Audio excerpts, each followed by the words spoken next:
দিনাজপুর জেলায় অবস্থিত এই ইসলামী ব্যাংকটিতে আমি বিশেষ একটা কাজে সেখানে যাই। যাওয়ার পরে আমি এমন কিছু দেখলাম যেটা আমার মনে হলো আপনাদেরকে দেখা জরুরি এবং আপনাদেরকে দেখালে আপনারা অবাক হয়ে যাবেন। আমি ব্যাংকের ভিতরে প্রবেশ করতেছি, আপনারা ভিডিওটা কাটবেন না, দয়া করে ভিডিওটা দেখবেন।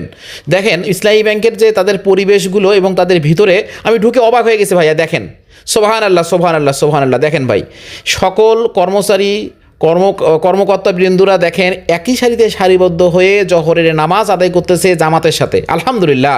দেখেন তারা যে ইসলামী ব্যাংক, এই ইসলামী ব্যাংকটা ইসলামটাকে তারা যেভাবে প্রাধান্য দিয়েছে, এটা আসলে অন্য ব্যাংকে জানি না যে ব্যাংকের ঠিক ব্যাংক কর্মস্থলেই এভাবে নামাজ আদায় করা হয়। এটা আমি অন্য ব্যাংকে এখনও এই পরিবেশটা এভাবে আমার চোখে পড়েনি।